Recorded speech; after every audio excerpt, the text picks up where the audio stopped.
The chair seems so low today. Did you lower the chair? No. Well, we're back after a week. Yeah. No one's seen us for a week. Why was that? It has been a crazy week for me. I had finals all week long. You're in college? Huge projects to finish. You're in art college? I am. Well, what kind of projects do you have to finish? 2 giant paintings and some animation stuff and all kinds of stuff. And did you do well? I did. Well, that's good. So now you're free, so we don't have to delay our shows and stuff. No, we don't. So we're going to do whining about movies every day now? Is that Every day until Christmas Eve. Okay, well, there you go. To make up for missing. That's right. Well, let's get this show on the road. Let's get this puppy. Let's light this candle. Let's do it. I'm very excited about talking about this movie. Yeah, I know you Are you? Sure. Come on, man. This is a classic. It's a Christmas classic, which we're going to talk about. Well, Greetings, imagination connoisseurs. Once again, like it feels like we haven't been here forever. Once again, it is I, your Duke of Dope Discourse, your master of fun and wonder, your evangelist of imagination, and your sommelier of cinema, Robert Meyer Burnett. But that's not why you're here now, is it?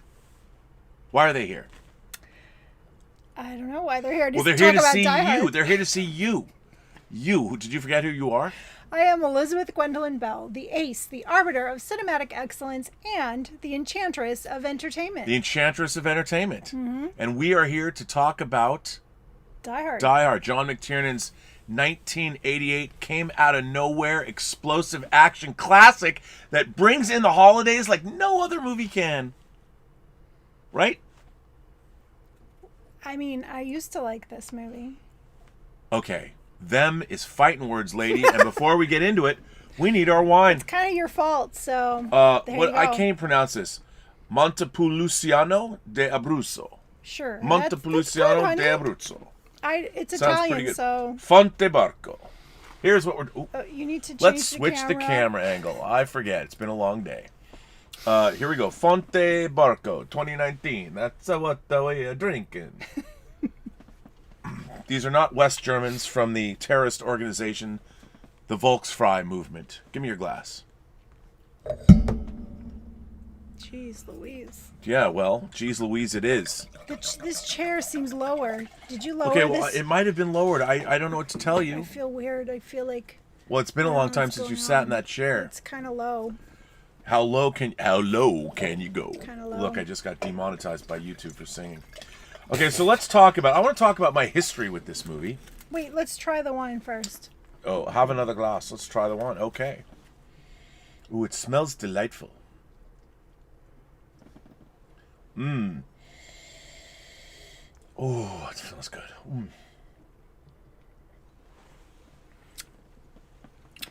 Oh, that's nice. That's so good. I got my nose in that too. That was good. That's very good. All right. So let me take you back to 1988. I had just moved to California. I was spending the summer. I moved down here on June 4th, 1988. That was when I made my big transition. And I was hanging out with my good friend Taylor White. Mm-hmm. And we would go to movies, and I didn't really know anyone in LA. And this opened, they had a public preview of this movie. Did they really? And I think at the time, Bruce Willis was on Moonlighting. Yeah. And they didn't, nobody, I think they wanted to build word of mouth, and it was kind of a joke, this movie. Well, let's talk about Moonlighting for a second. Okay, let's do that. Because Moonlighting was an amazing show like no other show that had ever been made before it. And it is what made Bruce Willis famous. It is what made it. And he was very famous on TV. On TV. On TV. And that show was like one of my favorite shows ever. And here's the thing. It's not streaming anywhere. You can't buy it on Blu-ray. Nothing. It has disappeared off the face of the earth. Oh, it'll come back. How? When? Someone will bring it back. It's been 35 years. Well, the return of Bruno happened, so maybe the return of Moonlighting. I want Moonlighting. I loved that show. Okay, well, so Bruce Willis was a big star. He was. Sybil, I want to say Sybil Danning, but it was Sybil Shepherd. Would be cool if it was Sybil Danning, though, wouldn't it? So he was at his peak Zenith, peak Bruce Willis. He was. And here he was starring in some action movie. Now, it was called Die Hard. I mean, was that a battery, or was it? What does that mean? I guess it's hard to die. So at the time, it was like, you know, we were thinking about how, like, well, what are we going to go see? Oh, well, there's this movie, Die Hard. Reviews hadn't come out for it. And they used to have public sneaks where they'd sometimes show a movie 2 weeks or a week in advance before it officially opened to generate word of mouth. When did this come out? 1988. No, but like what month? I want to say July. It might have been June. So see, it wasn't even in the Christmas season. Well, no, because this was a summer movie. It opened July 15th, just like I said. Say that middle again? of July. It was a Gremlins Gremlins was a summer movie. movie. That's a Christmas movie. The movie takes place at Christmas, open in the summer. It was a summer movie. No, just because a movie opens in the summer doesn't mean it's a summer movie. If it were a Christmas, all Christmas movies, true Christmas movies, open during the Christmas season. You don't see Christmas movies in March. You don't see Christmas movies in July. You see Christmas movies at Christmas. I think that's a very limited way of looking at the world, quite frankly. This movie is set on Christmas Eve. Even if you watch the trailer for this movie, the first line of dialogue is, "It's Christmas Eve in L.A." So that's how the movie trailer starts. Why would they release it in July? Because it should have been released in November. It's a crowd. Well, that's a very compelling argument, I will say. Because a true Christmas movie, like you said, if it captured the Christmas spirit. But I would say, I would offer that, you know, Gremlins, another movie takes place in a winter wonderland, open in the summer. It takes place during, but like Home Alone, when did that come out? Well, for the holiday season. Yeah, because it was a Christmas movie. Oh, so Home Alone's a Christmas movie, Yes. but Die Hard's not a Christmas movie. I didn't say it wasn't a Christmas movie. I see your argument. I'm just saying it came out in July. So the makers of the film did not consider this a Christmas movie. No.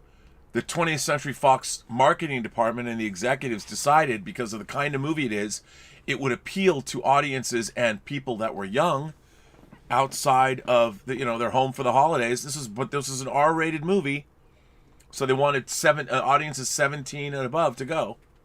I don't think that has any bearing on this conversation ultimately. Because the point that I was trying to make, so Taylor and I go see this movie and we kind of thought it was a joke. Kind of like RoboCop. RoboCop had come out the year before, and it was called RoboCop. Like, really? RoboCop? That was how people perceived it. Now, I went because I was a Paul Verhoeven fan, because I had met him at the Seattle Film Festival. I like Flesh and Blood, which we watched for this show. Yes. And then... yes, I wanted to see that movie since I was a young girl, and then finally we saw it. We saw it. And... but RoboCop was the same way. And I went to RoboCop I went with a bunch of friends. And we were all making fun of it. And we went and saw it. We walked out going, "Oh my God, that was amazing!" But we did not give that same consideration to Die Hard. We were making fun of it. We figured we'll go. You were making fun of it before you saw it? Yes. Oh, okay. Bruce Willis, Die Hard. Come on, Bruce Willis. He was huge then. On television. Yeah, as an action star television. when he's running around with a machine gun. Did you even watch Moonlighting? I did watch Moonlighting. Are you sure? Yes, I like Moonlighting, but Moonlighting was about this witty repartee and banter. There was nothing in Moonlighting. The banter was great. Yeah, but it doesn't tell you that Bruce Willis had that something. Bruce Willis had that something. Yeah, but did you believe he could carry a machine gun around and defeat terrorists? Did you believe him as a hard-boiled New York cop come to L.A.? Yeah. No, you didn't. He was a detective in Moonlighting. But he was a witty detective that talked to people. Yeah, witty, which is even better. Anyway, we thought it was a joke. Okay. And it was very apparent from the opening credit sequence, which lasts about 10 minutes, by the way, that this was not the kind of movie that we thought it was. There was real wit and verve and cleverness behind it. They spent a long time with character moments and Jan de Bont's cinematography, and John McTiernan had directed Nomads, which he wrote, which is a pretty interesting horror movie, dark fantasy film. He wrote and directed that, and then he'd made Predator. This guy, the fact that he has directing chops was very apparent through that whole opening credit sequence. And you're meeting all the characters. You meet John McClane. You meet Argyle, the limo driver. You meet the beginnings of the you meet Holly McClane, Holly Gennaro, his wife, and there's all these different stories swirling around, and it's beautifully shot, and they're all converging on Nakatomi Plaza, where the movie takes place. Right. The crown jewel of the Nakatomi Corporation, back when the Japanese were buying up all of America. And the movie starts out, and you know it's a Christmas movie. Do you know in the first indication that it's a Christmas tree in the lobby? No. You know it's a Christmas movie at the airport. Because on the score, on Michael Kamen's score, you hear these like jingling Christmas bells. And then the opening titles come on, Die Hard. And you hear the Christmas music, Michael Kamen's Christmas score, using the bells, immediately tells you, it puts you in the holiday spirit. In July. Taylor White loved Christmas more than anything. It's his favorite holiday, and he was even like Christmas too. And then, of course, if you didn't know it was Christmas, one of the great Christmas songs of all time starts playing as they drive up to the Nakatomi building. What song is that? Run DMC's Christmas in Hollis. It was December 24th. Come on. Christmas movie. If you didn't know, nothing says Christmas like Run DMC. Yeah, that's who I think of first when I think of Christmas music. There are many children that think Christmas in Hollis screams Christmas to them. And I'm one of them. I'm a good Jew, and I know what a Christmas song is, and Run DMC sings one of the best. Okay. So then we find out we meet people like Ellis, Hart Bachner, who plays Ellis, the swarthy, smarmy, coke addicted, nice watch wearing co-worker of Holly Gennaro. Mm-hmm. And we meet Mr. Takagi, the head of the Nakatomi or at least their branch. And then we meet Hans Gruber and his merry band of brigands, a large group of bad guys. Like, these are the most well organized. These guys are they're set up as formidable. These guys know what is up. They joke, but they know their jobs. And you've got, they have it all planned out. They have it all planned out meticulously. These you realize that these are well-dressed Eurotrash, which means they're immediately smarter than American thugs. Yes. So you know it's up. And then you see like Alan Rickman for the first time with his perfectly manicured beard and the awesome hair and his great suits. His voice. I mean, these are and you don't know what they're doing. No, you don't. Not at first. And clearly they're not just, they got the whole building cased out. Yeah. And then we meet Argyle, the limo driver, who's bringing John McClane to this building. Yep. And we don't really know why. And except John McClane explains it to Hollis, no, that's the song playing, explains it to Argyle as they are driving up to the building and says, look, my wife had a great job. She moved out here. And basically I'm trying to reconcile with her. And it's great. Argyle's like, what, she beat you up? I mean, and you like Argyle, and you like all these characters are very richly drawn, and you're immediately, and you're bouncing around between all of them, and it's all, it's so interesting and so well done, and it just sucks you right in. Yeah, I can agree with that. Yes, and then you do see there is the Christmas Eve. In case you didn't know, there's a giant Christmas Eve, the Nakatomi Christmas party. Well, there's a huge tree in the lobby. A huge tree in the Nakatomi. And then they're having a party, and it's like a Christmas party. But it's a great Christmas party. People are having sex. They're doing cocaine. It screams Christmas to me. If you can't have snow because you're in LA, Christmas in the 80s. You bring snow with you in a pocket. In the 80s. In the 80s. Let it snow, let it snow, let it snow. Oh my God. I mean, this is Christmas stuff right here. Christmas in Hollis, Christmas in LA, Christmas in Nakatomi Plaza. Yeah. And there, John McClane is meeting his wife, and you find out she's using her maiden name Gennaro because she's a married woman. It's a Japanese company. There's too many questions. Where's your husband? What's going on? Right. So, and John McClane finds out, and keep in mind this was shot in the newly constructed Fox Plaza, real building. Where the exterior, that building is still there. It's a landmark. I even have one of them around somewhere here. Yeah, how come you don't have the plaza? I put him back over there. Oh my God. Why wouldn't you have this out for this show? Because I already had it out for Let's Get Physical Media. You did? Yeah. When? I showed one of the episodes. This is a different show. Oh, I understand. And by the way, how come you already have a t-shirt for that show and there's no t-shirt for this show? There's no artwork. There's the Ace. I can make you an Ace shirt. Yeah. I saw Dieter wearing a shirt. Dieter's show on it. Dieter's wearing there is a Let's Get Physical Media shirt. But there is not a WINEning show t-shirt. Well, we don't really have. I gotta have a piece of artwork done with your face on it. The Ace card. Okay, well, we will do the Ace card. I can do that. I've got to get, but I gotta get a t-shirt? PNT file. Yeah, we don't really push merch on this channel. We should. I just was jealous when I saw Dieter wearing a shirt and there's no shirt for this show. Well, I will alleviate that. I will get a shirt made for you, dear. No, you know what? We should get a figure.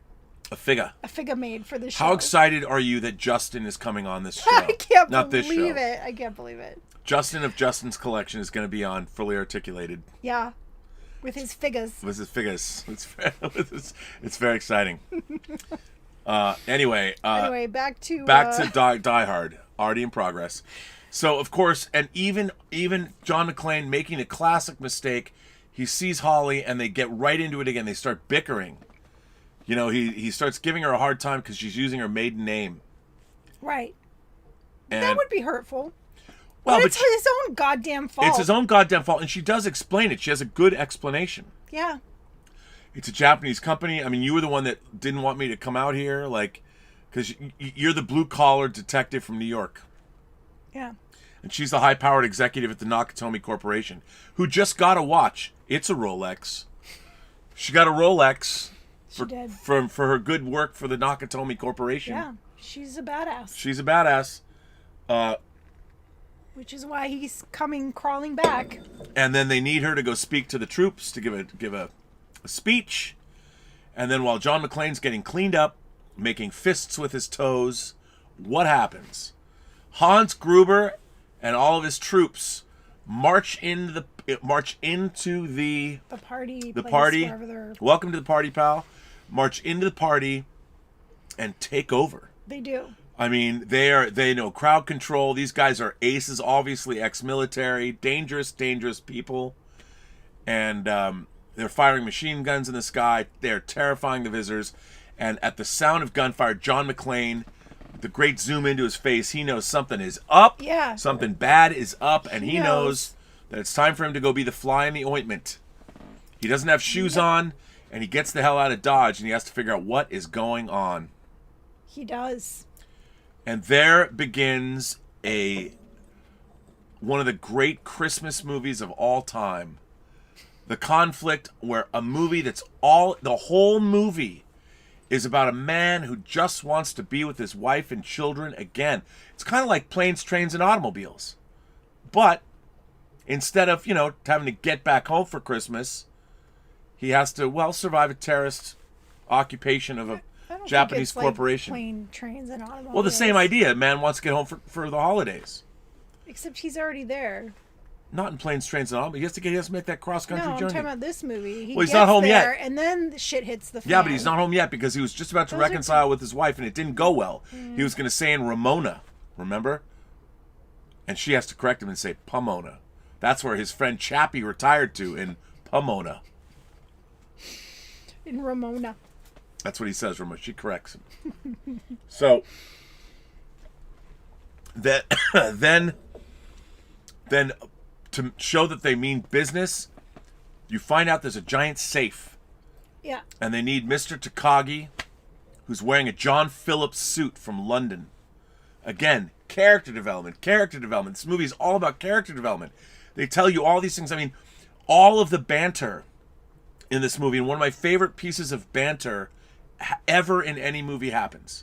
When they sit Mr. Takagi down, they're going to question him, and they sit him down in this room full of cool models. Oh, that's beautiful. I always used to love models when I was a boy. I mean, it's so good.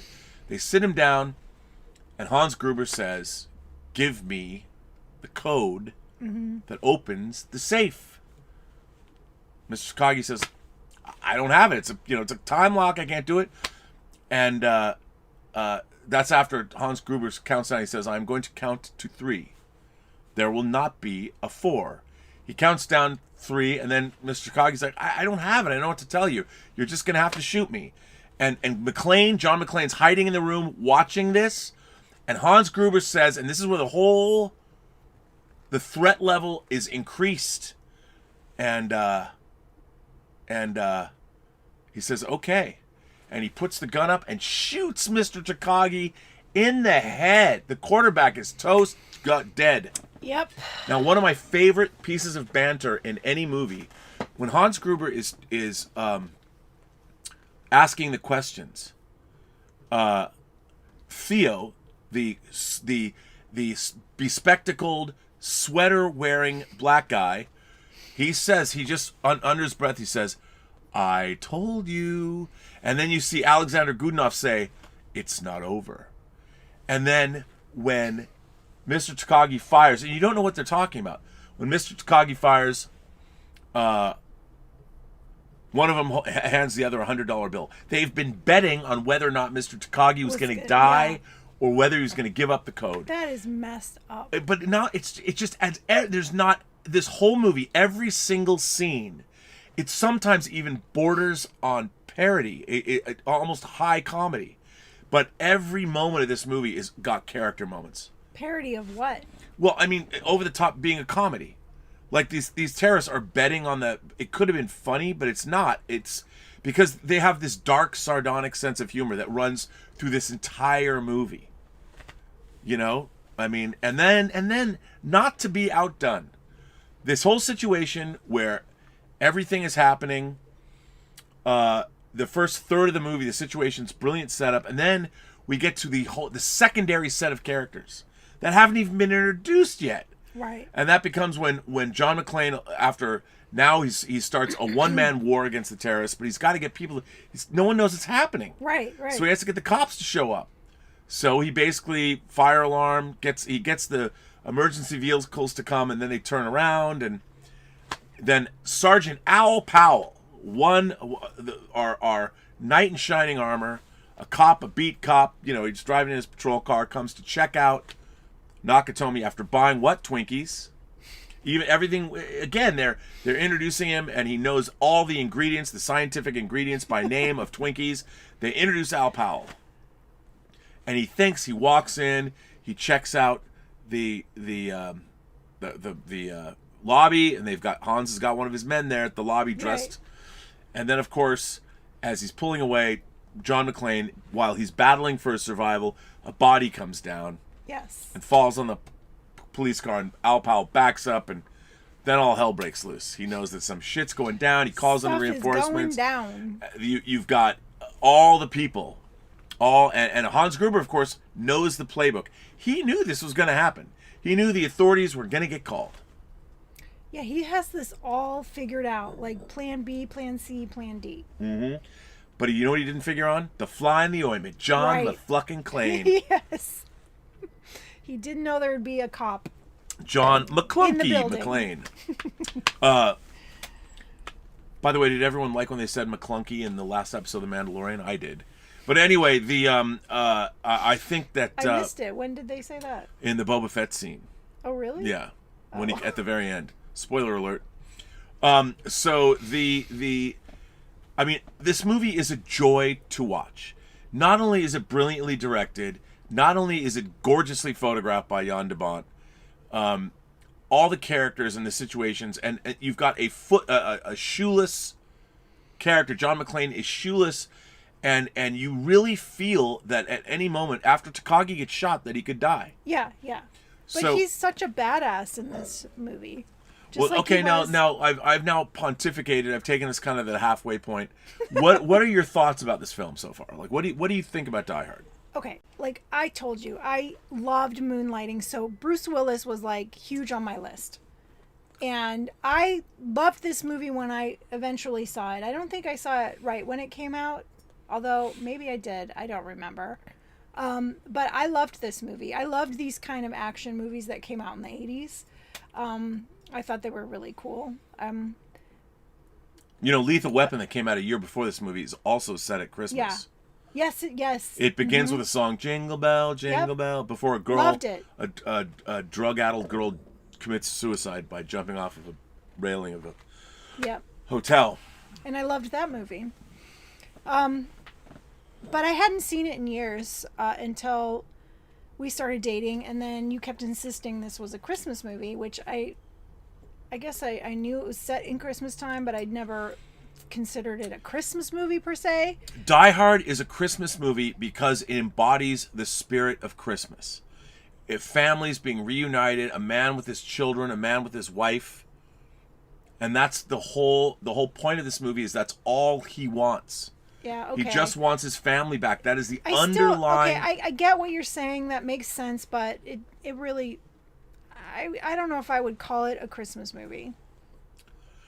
Well, I mean, I think you just need to broaden your horizons about what a Christmas movie can be. No, Americans, indeed the world, we all thought Christmas movies were It's a Wonderful Life or, yeah, Miracle on 34th that's right. Street. Those are Christmas movies. Or A Christmas Carol. A Christmas Carol. And A Christmas Carol is a ghost story that takes place on Christmas. It is a Christmas movie. But it basically kind of has the same message as It's a Wonderful Life does, kind of. Yeah. But so this is just a different kind of a Christmas movie. It's set in a land, the land of LA, that you never know when Christmas is happening because it's the same weather as everywhere else. It was 80 today. It was 80 degrees today. 80? Well, now let me ask you, is LA a Christmas town? No. This is an LA Christmas story. Okay, if you say so. Yeah, because if this took place in like Buffalo or something, if you watch like John Frankenheimer's Reindeer Games, you have to deal with snow. Mm-hmm. Imagine how different this movie would be if the skyscraper was in like Buffalo. I just don't consider a terrorist movie a Christmas movie. Well, it's actually a movie about thieves, but we don't find that out now. Thieves, they're terrorizing these people.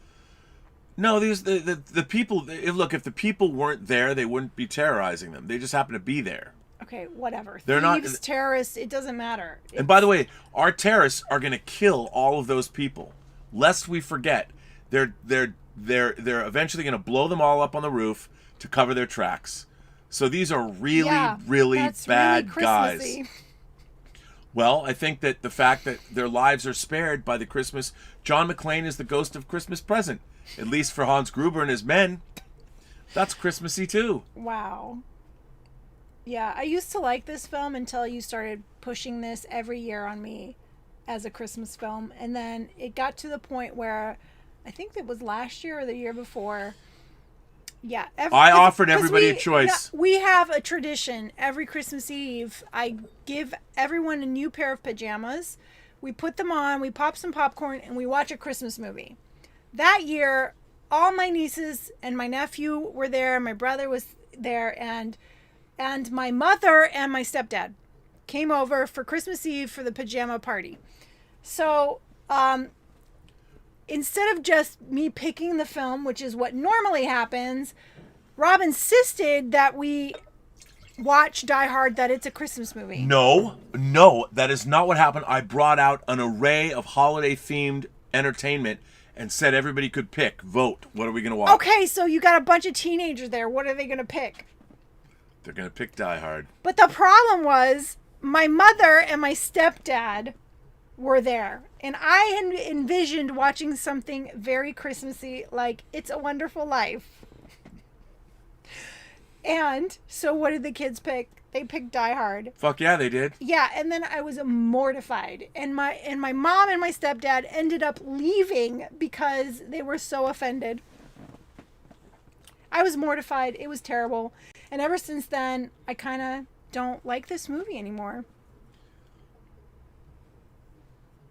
And I loved Bruce Willis. I was like, in the 80s, he was the shit. Wait, are you guilt tripping me? Yeah, I am. Okay, well, okay. Did it work?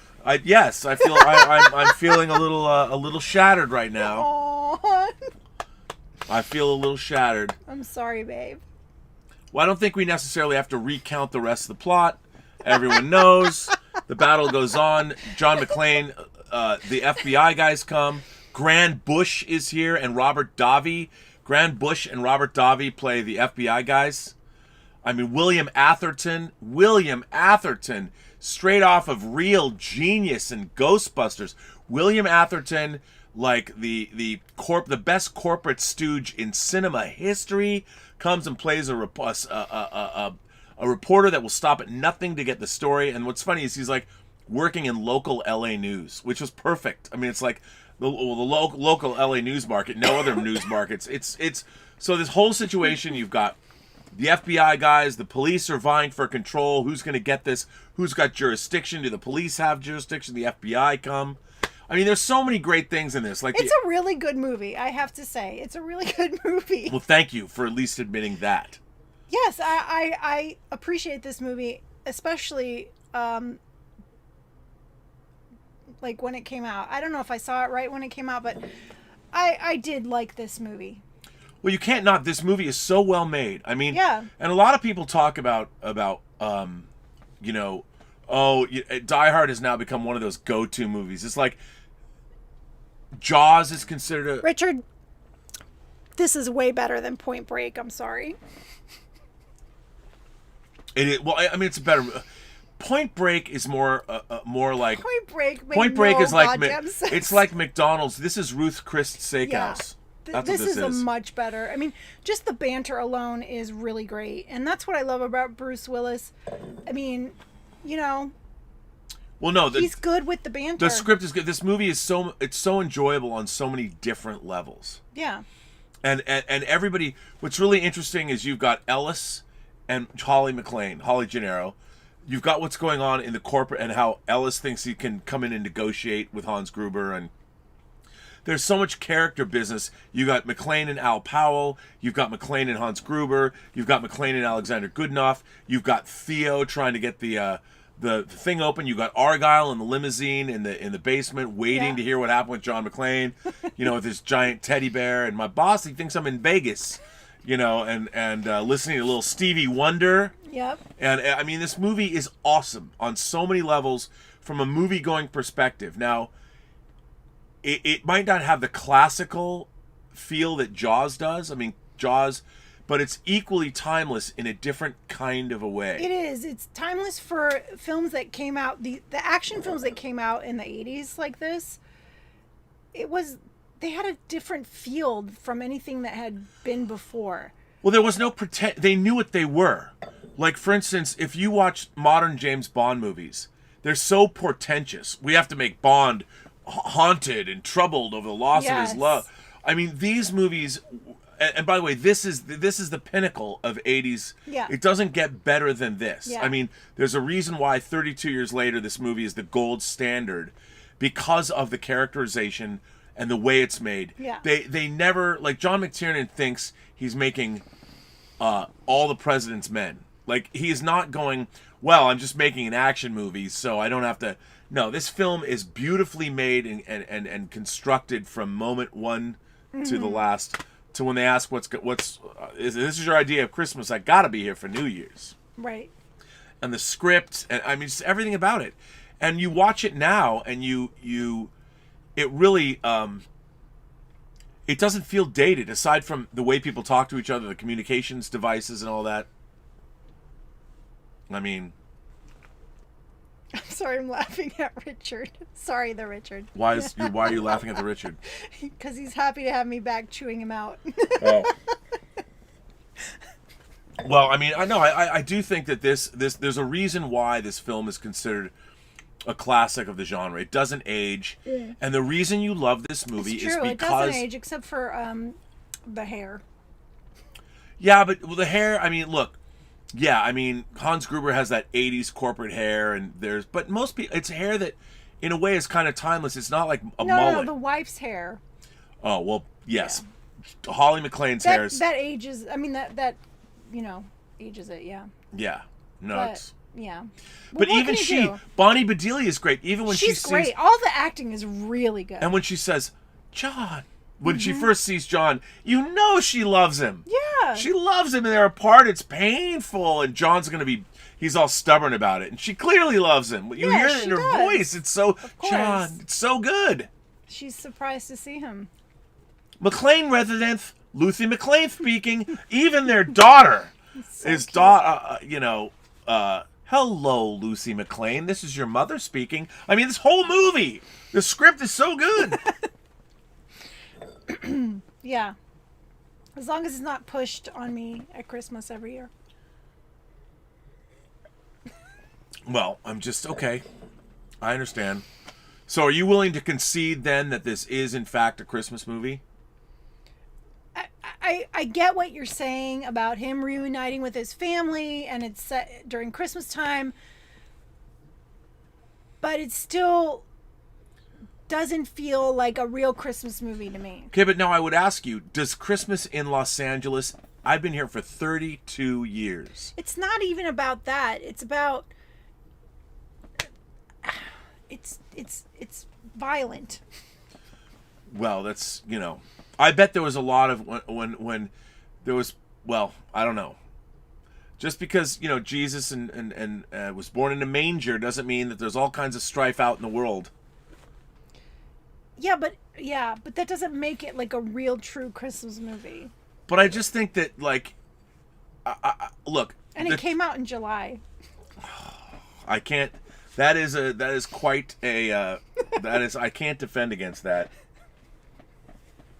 And I love July, because my birthday's in July. I know your birthday's in July. Okay, well, so I mean, like when you watch this film, this, like, I mean, do you get into it? Do you enjoy? Yes, I love this movie. I think it's a good movie. And you enjoy spending time with characters. I do. I think the characters are great. The I mean, and the way great. they do all, as a bit of screenwriting, they do all these little setups and payoffs and setups and payoffs throughout the whole movie. Yeah, they do. And then even when you find out that like the whole purpose behind this is to steal $650 million of bearer bonds, and even Holly McClane's like, "You're just a thief." I mean, she's like, "You're just a thief." And he has to turn and go, "I am an exceptional thief." Like even Hans Gruber is like annoyed that this woman is calling him a thief. And he's like, "I've planned this out for years," or whatever. Everything is going like clockwork. He even knew the FBI was going to come and they were going to cut the power, and that was going to allow the magnetic seal to fall and the door to open. And the Ode to Joy, Beethoven's Ode to Joy plays as the door opens, and even the way it's shot with the lens flares and the light, and everyone's looking, and the push-ins, we got in, we got the money. And then, the end of the film, they lose the FBI guys. Yeah. I mean, it's all of it. It's everything about it is great. Every time I put this movie on, I can't stop watching it. And what happens at the end? Holly McClane and John McClane, she says her last name is McClane. Yeah. Holly McClane, not Gennaro. And they live get in their limo ever after with their kids. They live. Well, unfortunately, according to these series later, they do not. Well, at least they do not live happily ever after, which I always objected to. Yeah. I always objected after to. all that, they don't live happily ever after. They don't live happily ever That's after. A shame. He doesn't live happily ever after with his kids. Series? The Die Hard series. There was a Die Hard series? You mean Come on. More movies? Yeah, more movies. Oh, I thought you were saying no, not a TV series. show. I was like, wait, there was a TV show? There is right, Die Hard, right. Die Hard 2, Die Harder, Die Hard with a Vengeance. Yeah, I don't remember those Live movies. Free or Die Hard, and A Good Day to Die Hard. Well, I'll tell you. I think Die Hard 2 is not so good. It's basically a bad carbon copy of this movie. But I'm going to, in deference to Dieter Bastian, Rennie Harlan directed it. He likes it. Of course he does. Die Hard with a Vengeance, McTiernan comes back and directs. Really like it. Not a very good ending. They should have used the original ending, but it's on the DVD or the Blu-ray. You can see that. Live Free or Die Hard is better than people think it is. And A Good Day to Die Hard is hot garbage. Which, A Good Day to Die Hard is what Die Hard could have been if, like, Sam Furstenberg directed it and it was a canon movie. Yeah, it wouldn't be good. It was really disappointing. I don't remember the other movies. Cliffy Boy and I went. I don't even know if I've seen the other movies. Well, Die Hard with a Vengeance is really good. Oh, yeah. It's got Sam Jackson in it. I was never a big sequel person. I never liked sequels. Did you like The Empire Strikes Back? Well, yeah. Did you like The Road Warrior? Okay, I'm not saying that all movies I didn't like the sequels, but I don't know. It was like the sequel always came out like year or two later, and by then I was over it. How would you ever get over the greatness of Die Hard? The promise of John McClane. I don't know. I had moved on. Wow, I know. Well, women can do that. Women can move on so easily. Men can't. We get mired in the past. We get stuck in what we like. It's true. What can you do? That's why, every time you go see another Die Hard movie, hope springs eternal. And how many times were you disappointed? In the Die Hard saga? Yeah. Well, more than you were. No, because when I first saw Die Hard 2, it was Die Hard 2. There was so much anticipation, and it was really fun to watch it. When it wasn't until multiple viewings when you realized Die Hard 2 wasn't nearly the movie that Die Hard was. But as a popcorn munching in a theater with a big audience, it was very satisfying. The night I saw Die Hard 2 was really fun. It was really, really fun. And I saw it at the Avco in Westwood, and it was fun. It was a really good time. Because of who you were with. Well, also, everybody loved it. Everyone loved John McClane, and it was all like... And Bill Sadler, who I got to work with on Hills Run Red, was the villain in it. So that was fun. Well, do you have any thoughts more? What about the legacy of Die Hard? I mean, in Hollywood, it was like, here's the movie, it's Die Hard on a boat. It's Die Hard. It came all the way back to it's Die Hard in a building, the famous joke.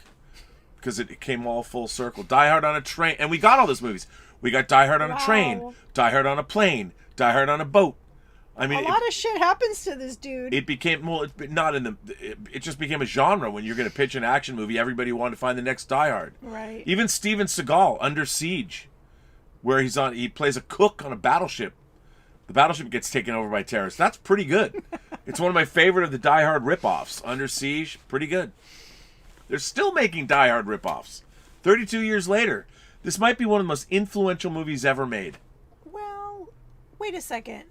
Why do they have to be Die Hard ripoffs? I mean, I'm sure there were lots of films made before this that were about thieves and but not badass cops that, but not fight quite back. like this. Not quite like this. So now everything after Die Hard has to be a Die Hard ripoff? Yeah, because it was successful and people love the franchise. I mean, they even made Die Hard in a hockey rink with Jean-Claude Van Damme.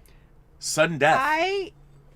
In college, I loved Van Damme. I had a cutout of him because it was funny because I had a huge cutout of him, like life size, because the ad campaign then it was like wham bam Van Damme or something like that, and I just thought that was hilarious.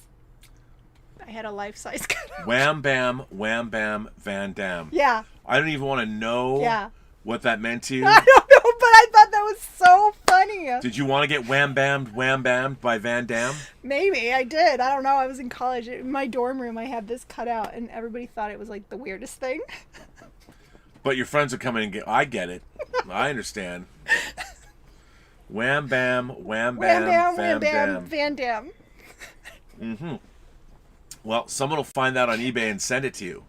I look forward to putting that up in our house. I don't want to cut out of Jean-Claude Van Damme. Please don't send that to me. Okay, well, it would have been, if they find that, it would have been the one you had in college back in the day, so nostalgia would take over. Maybe not. Okay, well, we have a letter. Okay. We have a letter about this very movie. And this letter comes from, Mike F. And Mike F. says, "Hi, Rob and Elizabeth.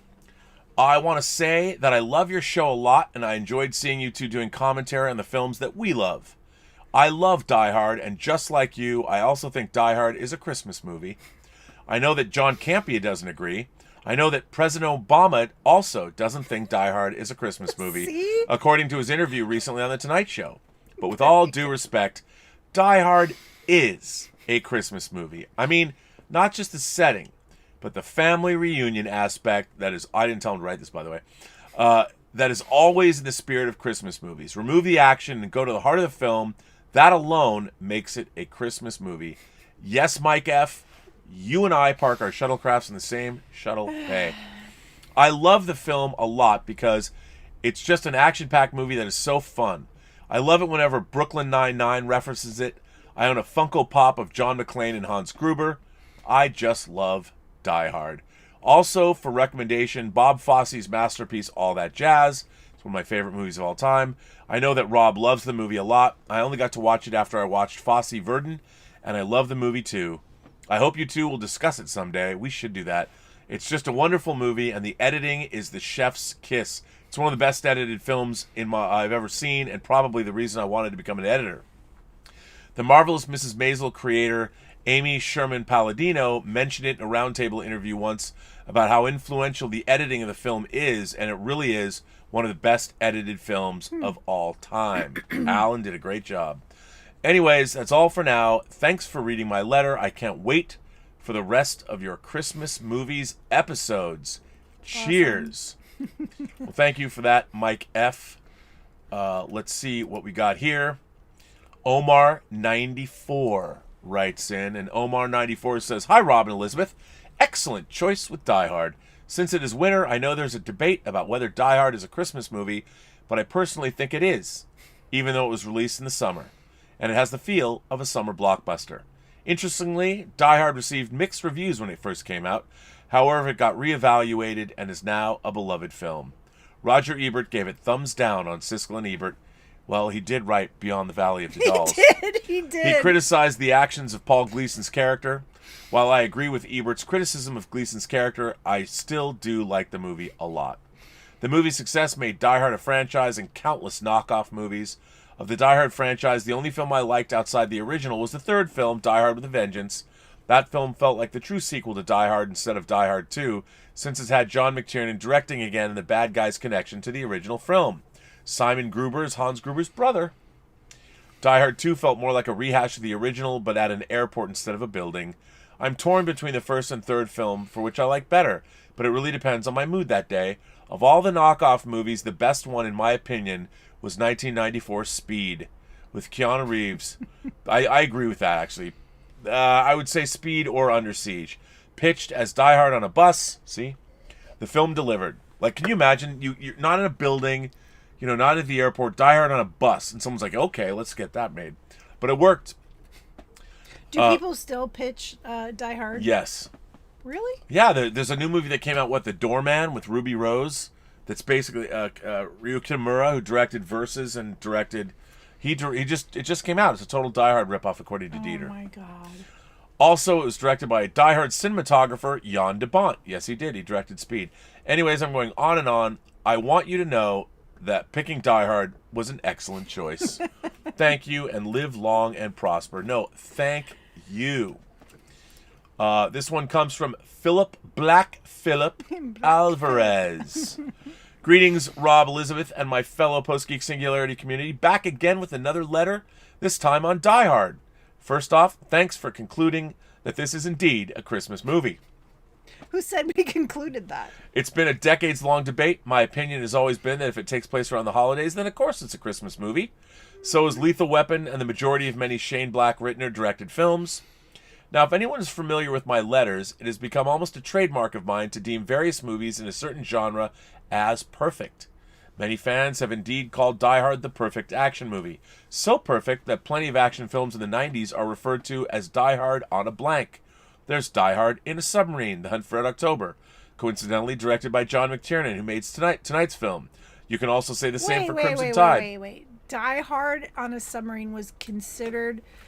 The Hunt for Red October was considered Die Hard on a Submarine? I actually disagree with that. Yeah, I would disagree with that, too. All right, come on, we're talking about Sean Connery here. Poor Black Philip Alvarez, he's just trying to make a point. You're right.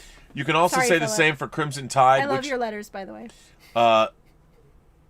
Yeah, I don't know if Crimson Tide. Then there's Die Hard on a Plane, Passenger 57, which has the immortal words, Wesley Snipes saying, always bet on black, which I love.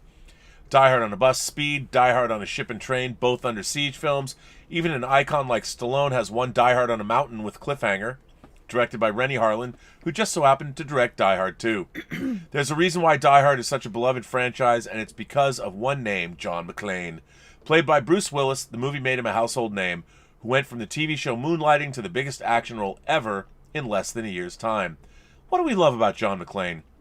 Well, for one, he's a cop who always seems to be at the wrong place at the wrong time. He's also, well, at least in the first 3 films, shows vulnerability and gets hurt in one scenario after another. He's a guy you can't help but root for. Why they decided to turn McClane into a near superhero in the last 2 films is beyond me. I do prefer Live Free or Die Hard over A Good Day to Die Hard. At least the former had an interesting story with cyber terrorism and makes McClane a fish out of water in our nation's capital. Can someone explain to me, though, what the fuck is the last movie about?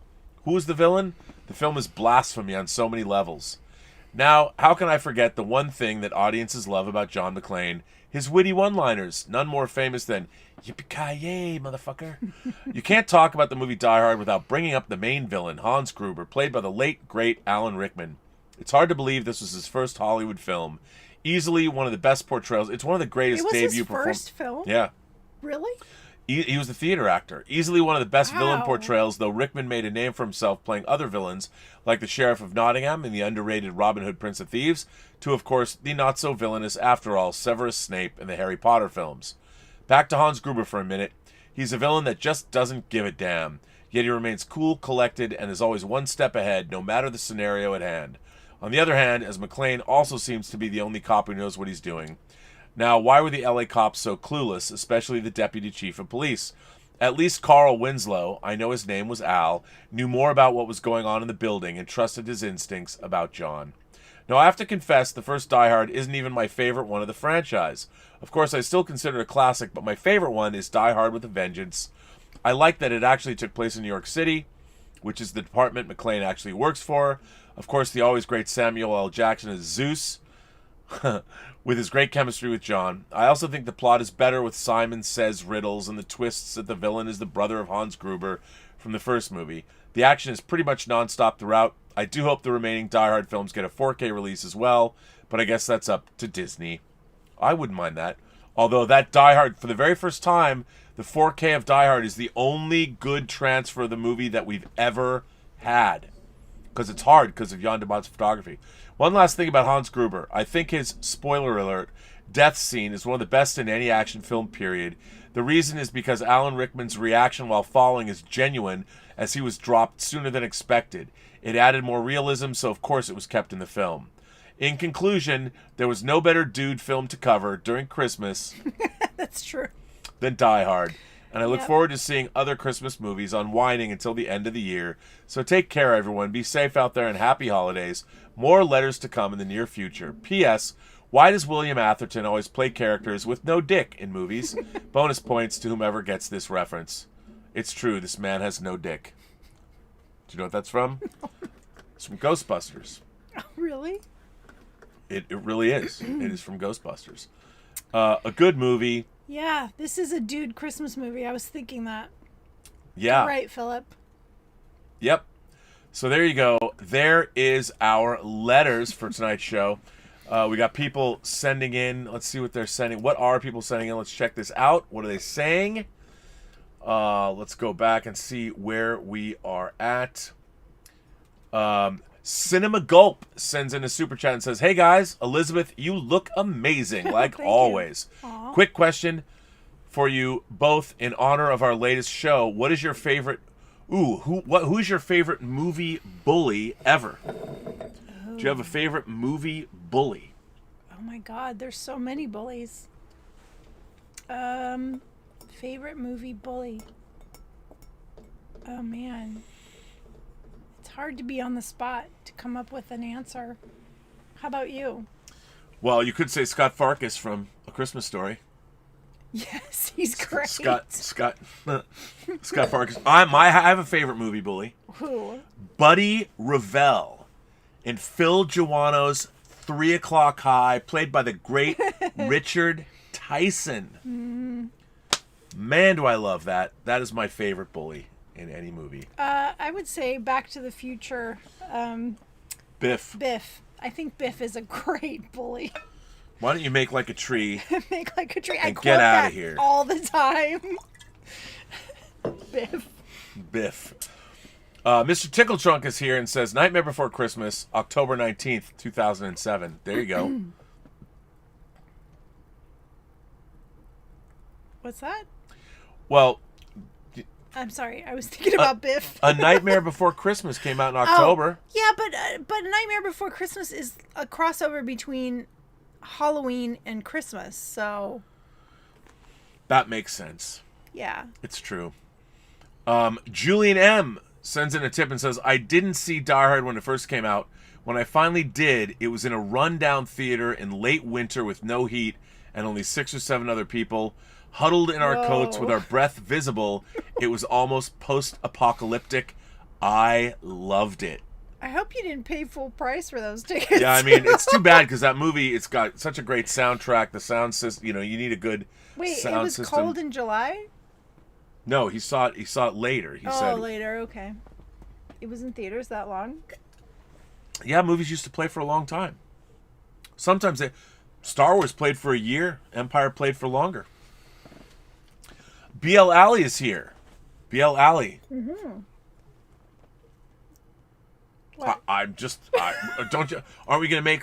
Don't you miss his videos? I've come to miss BL Alley's videos. Yeah. I think I have 2 I'm going to play for me on Christmas. I'm going to put them in front of a show. Miracle on 34th Street was released in June. Okay, but that Holiday Inn and Christmas in Connecticut were released in August.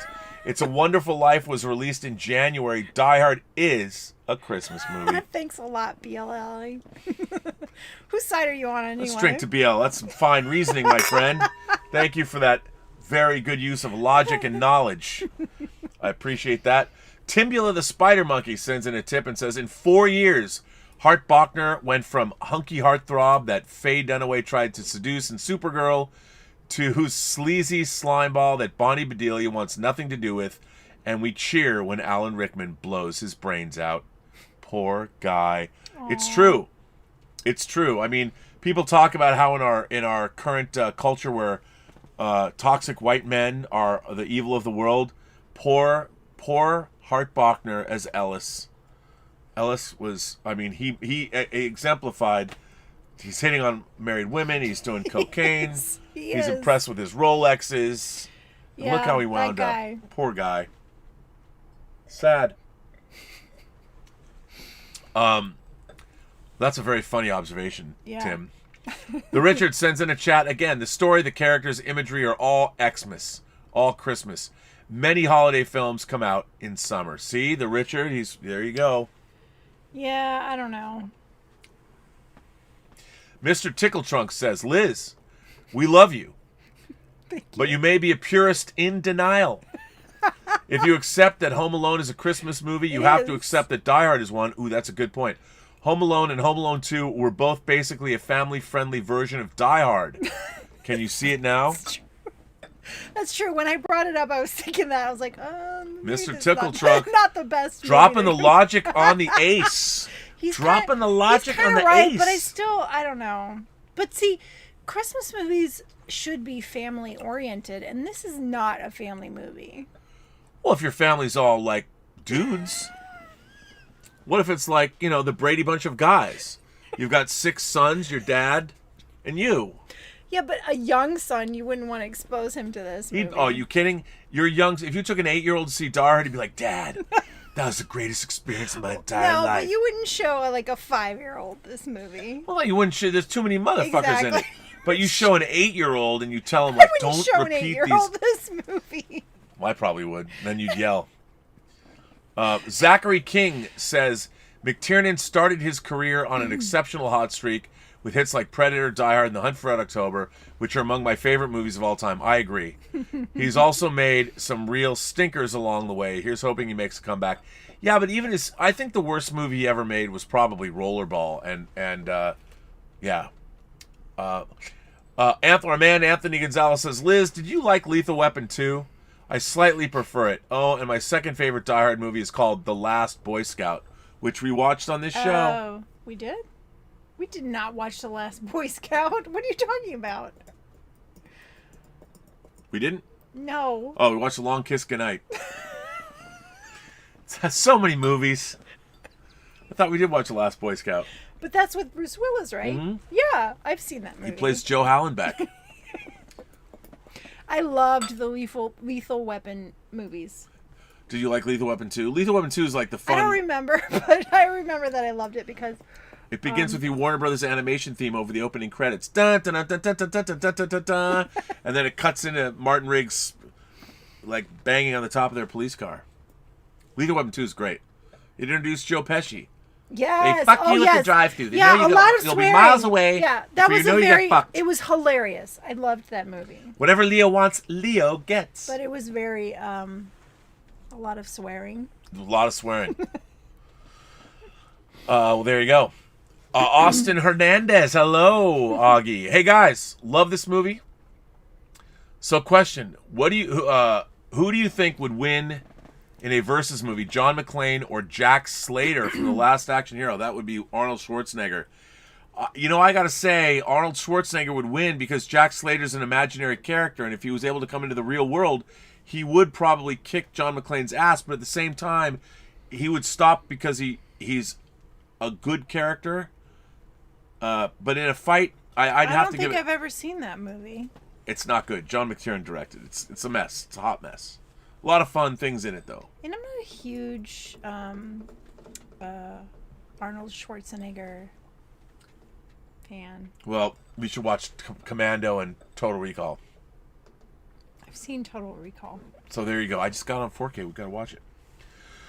Kenneth Colton sends in a super chat and says, Die Hard, what a classic film, right? They just don't make them like that anymore. Just finished... well, they try. Just finished watching Tenet on 4K, and it was definitely worth it. Well, I have it right here. Yeah, we got to watch it. We still have yet to see it, and we are going to watch it. I can't wait. Royce Freeman says, so since John McClane is an NYC cop in part 1 and an LA cop in part 2, and then an NYC again for 3, does it mean 3 ignores 2? No, because John's estranged from his wife, so something bad happened. Oh. Yeah. I mean, clearly in part 2, John McClane had moved to LA to be with his wife, but then he went and got his old job back when it went south. Oh. So that's another thing. I think... That's not cool. Yeah, I that's the one thing I never liked about the third one. What are you going to do? I love Die Hard. Great direction, great script, great music, great action, great acting. It's a classic for a reason, and it's a Christmas movie. Oh my God. Jason Toner says. One of our mods. I love that our mods send us super chats. What a scam I have going here. Cass sends in a tip and says, where was the Hateful Eight review? I'd love to know what you two think about it, especially... that's another Tarantino review. I know. Especially considering how many people seem to dislike this visually stunning game of cat and mouse. Plus, that score, those characters are pretty darn fun to watch. I have to tell you, I really liked The Hateful Eight. I did too. I really liked it. Yeah, I thought it was a really good film. I liked it. That was my Christmas... That was my Jewish movie day movie. I went by myself. Yeah. I saw it in 70mm at the ArcLight. And I loved it. Kaz Graphics, our own cheesemonger, sent in a super chat. Thank you for that, Kaz. Oh yeah, it was a little emoji thingy saying. By the way, you gotta tell Kaz about how much Sophie likes the swag he sent. Oh my God, she's wearing the T-shirt right now. She's wearing the T-shirt and the hat. And the hat. I mean, if you ever need a billboard for your graphics company, Sophie Belle is your girl. Yep. She can't get in. She's probably got the monster backpack, ready to go. Yeah, she loves it all. But I took the... But you took the glass. I took the glasses and I took the really nice shirt. Oh, there's 2 glasses? Yeah. Oh. I'm right here. You're hoarding them in here? Well, I mean... Okay, I mean, I have water. Maybe one was for me and one was for you. I thought we share everything as family. But I love this glass. You brought them both in here, though. I love this glass. Well, yeah. That doesn't mean one of them won't migrate. One of them will migrate back your way. Okay. I just love these. They're beer can glasses. Yeah, they're really cool. I love the logo. It would make a nice face. No, we're gonna drink from them. There's so few glasses that I ever get to call mine in this house. It's true. That's why I take the ones I like. I take here and I keep them. The ladies... They all break. Well, sometimes. You know, it's a long way to walk from here to there. Yeah, it is. It happens. Carlos Fontes sends in a super chat and says, I consider Iron Man 3 a Christmas movie. Also, it's hilarious. Well, Shane Black, who wrote Lethal Weapon, wrote and directed Iron Man 3, and all of his movies are set at Christmas. He Kiss, loves Kiss, Christmas. Bang. He loves Christmas. Yeah. But no. Oh, come on. Philip Alvarez, Black Philip Alvarez says, Hallmark shows Christmas movies in July, or so I've heard. You know, Philip Alvarez is watching every Christmas movie. Because Christmas in July is a thing. Hallmark Channel. He's watching Hallmark movies. I love that. He's sold himself out. I love that, Philip. I love that you're watching Hallmark movies. Sold himself Maybe. out. I love that. Kenneth Colton comes back and says, on a side note, I'm not sure if you watched the Die Hard battery commercial, but it was great. I did. Although Argyle has not aged well. He looks 100. Oh, Now, hang on now. Too much partying. It's been 32 years. Yeah, but I mean, come if he on. was... No, but think about it. If he was 30 in the movie, he'd be 62 now. Okay, but 62 is not that old. Well, it might not be old, but some people's genes are different. And, of course, we did see that he likes to party. So, in the movie... Yeah, well, yeah. Too much partying. Well, I don't think it's fair. And most dark-skinned people age very well. Look, I will not have you So dissing... he must have been doing something. I will not have anyone dissing Argyle in this... No. Maybe he, smoked, chain smoked his Why whole does it have to be a life. bad thing? Why can't it just be the way he naturally aged? I don't think so. Why do you have to say that? You haven't even seen the commercial. I have seen the commercial, Oh, okay. Well, all right then. but I don't remember seeing I'm just him. saying, why age shame Maybe I anybody? didn't recognize him because he's aged so badly. Philip says his mom watches them, not him. Oh, right, but he knows yeah, it. Yeah, your mom watches them. Philip's like, now that he's been outed. Maybe he watches with his mom. He's That a would hum- be so sweet. See, that's the Christmas spirit. You watch them with your mother. I love that idea. Okay. I did like the commercial. I thought it was really clever, though. Hey, our boy Cal is here. Swack Props is here. The music choice for the first and third movies are just fantastic. I love the fact that the Ode to Joy was used as Hans Gruber's team leitmotif, while Johnny Comes Marching Home was used for his brother Simon's. I did too. The choice of the movie, the choice of the music in the movie, and they use it, and in Die Hard you hear it early on that it's low. It's like da na na na na na na na. It's complete leitmotif is exactly what right. It's and he uses it in every different way until it explodes when they crack the safe. When you hear the full-on orchestral ninth. The Richard says, I would love for us to watch Catherine Bigelow's film with Jamie Lee Curtis called Blue Steel. It's paying $5 for this request. I love Blue Steel. Ron Silver stars in Blue Steel. I don't think I've seen it. It's good. Do you have it? It's good. I do not own it. I do not know if Blue Steel is on Blu-ray. Does it stream anywhere? I'm sure it does, but it's kind of I would watch kind it. of the forgotten film in Catherine Bigelow's oeuvre. Ron Silver talk about toxic masculinity. Blue Steel, it's worth seeing. I like Blue Steel. I would watch that. Austin Hernandez says, I left my son, he's 6, with my mom for like 1 hour, and when I got back, John Wick 3 was on TV. What? He convinced her the movie was kid friendly. He's slick. I think we should all drink to Austin Hernandez. Let's hear it for Austin Hernandez, a 6-year-old. You, sir, have a smart cookie on your hands. That's a testament to your partying. No, you're parenting, not partying. That was a Freudian slip. Not A good. testament to your parenting. So To your party. Band. there you go. Arnold Schwarzenegger is here and says, hello. My friend Bruce made a great movie. It's fantastic.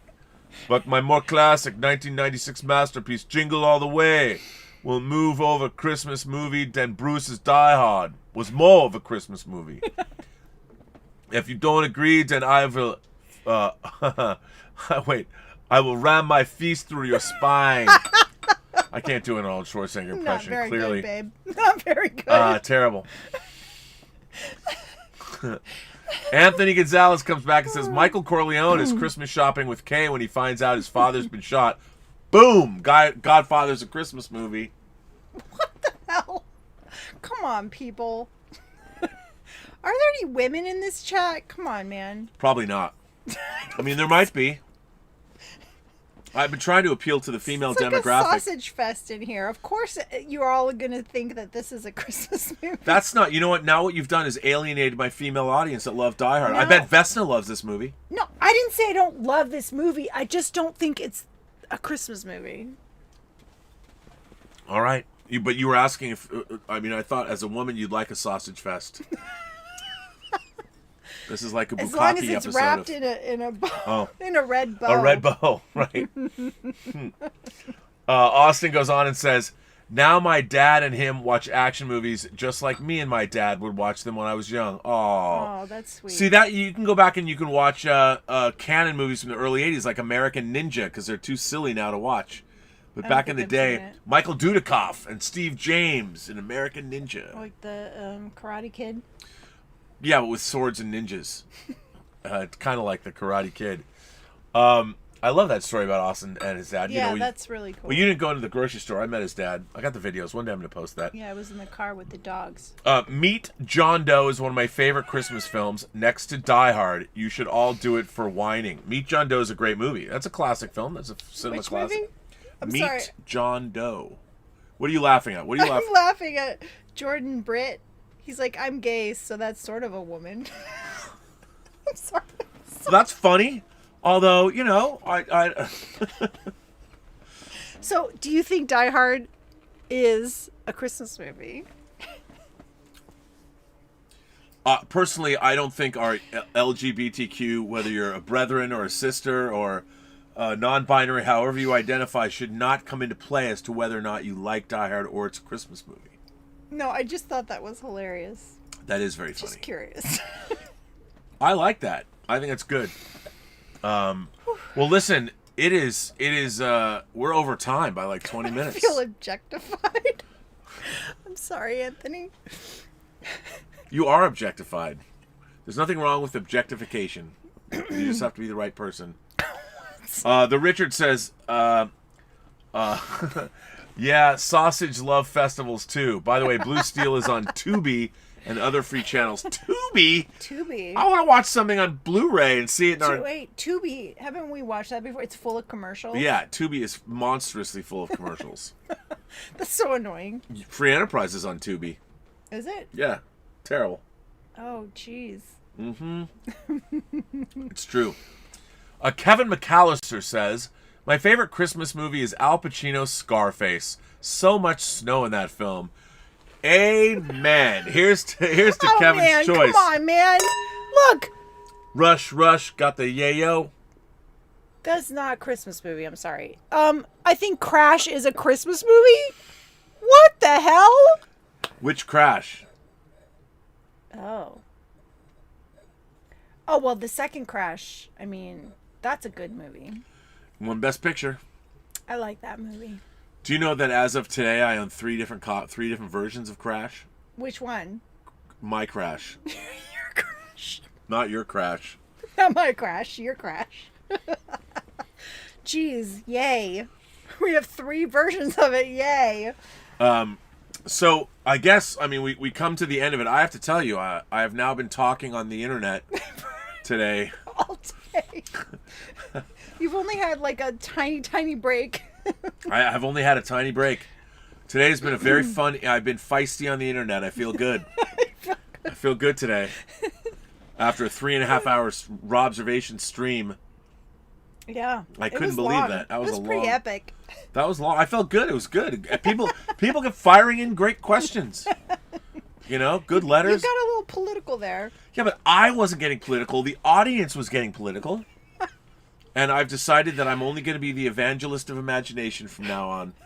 Maybe the viceroy of verisimilitude and the sommelier of cinema. It was good. It was a good. We have the best audience on YouTube. Yeah, they're pretty amazing. We have the best. We have the best community. We really do have the best community. Yeah, we really do. So the time has come to end this. Okay. I probably. Excuse me. There's hardly anything left. Yeah, I poured you the last glass. No, you didn't. You I really did. didn't. I did pour you the last glass. Well, I pre-gamed a little bit before. Yeah, you pre-gamed a little bit. See, look, I gave you a lot more than me there. That's good. So, on a scale, we haven't done our bottoms-up scale in a week. It's been a long time. What is our bottoms-up scale, Elizabeth? It's from 1 to 4 glasses. 1 to 4 glasses. And on a scale of 1 to 4 glasses of wine, what do you give Die Hard? I would give it a 3.5. This is a 4-star movie. This is a genre classic. It doesn't get much better. It's true. It's a very good movie. It is a very good movie. So I just don't think it's a Christmas movie. Timothy Burton says, "Hello, Batman Returns, best Christmas movie ever." Oh my God. Batman Returns is another great Christmas movie. Okay, but I consider Christmas movies as something that you can watch with your entire family. You can watch Batman Returns with your entire family. Yeah, that's true, but it has to have a Christmas feel to it. It has people flying out of giant Christmas presents. Yeah, but that doesn't make it... Batman Returns does feel like Christmas. So we're drinking to 3.5 from you and 4 stars from me. Yeah. A transcendent film. Now, Glasses. That's what I said, glasses. Wait, I would say that. We have to tell you, we're going to be on every night until Christmas Eve. So Monday, Tuesday, Wednesday, and Christmas Eve is Thursday. So we're going to do 3 shows. Monday, Tuesday, Wednesday. Yeah, So what are we doing? What are we doing tomorrow? So tomorrow we're doing A Christmas Story. A Christmas Story. And then we are doing Love Actually. Love Actually. And then we are doing It's a Wonderful Life. It's a Wonderful Life. So tomorrow we're doing A Christmas Story, Love Actually, and Wednesday we're doing It's a Wonderful Life. Come on, show up for the shows. I know it's not Die Hard, but please come. It doesn't matter. If no one comes, we'll still have fun. That's true. We'll finish a bottle of wine and we'll talk into the empty air. Yeah, and we'll pregame before we show up. Yeah, we'll have a little bit of that. Oh, we got to make Roberto Suarez's eggnog. Yes.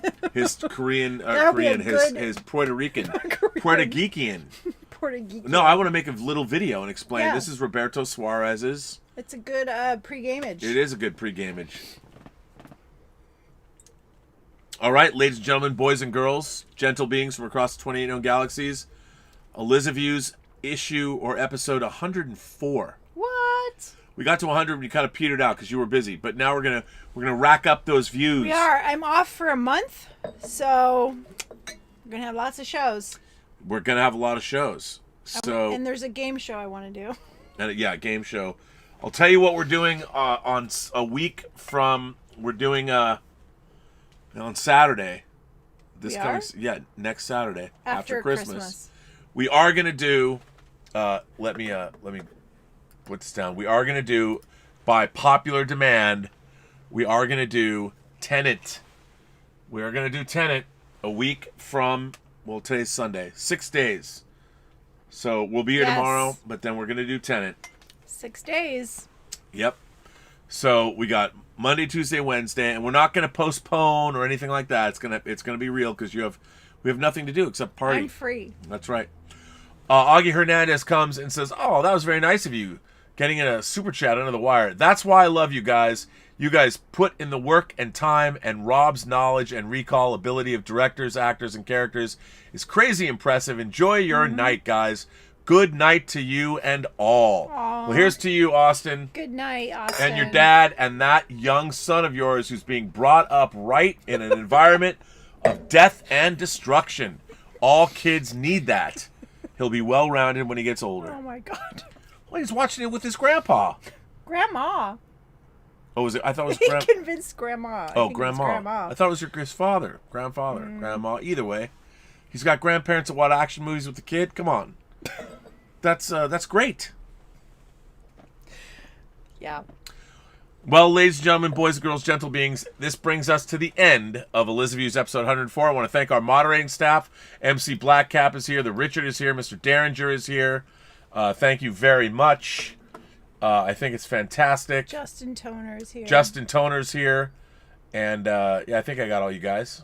Thank you all for being Mr. here. Danger. Bunyan Snipe is here. Bunyan. Who may be a special guest on the phone? Really? Who might that be? I don't know. Somebody suggested. Oh, you guys want a special guest? They always want special guests. Oh. On the phone? Well, we could. Who would that be? Well, you know, well, we're doing a Christmas story tomorrow. I haven't talked to him in years. I can't just call him up and be Maybe like, now hey, would Peter. be the time to be like, I don't even know. I don't. don't have his number. I don't even know where he is. I don't even know if he's in the movie business anymore.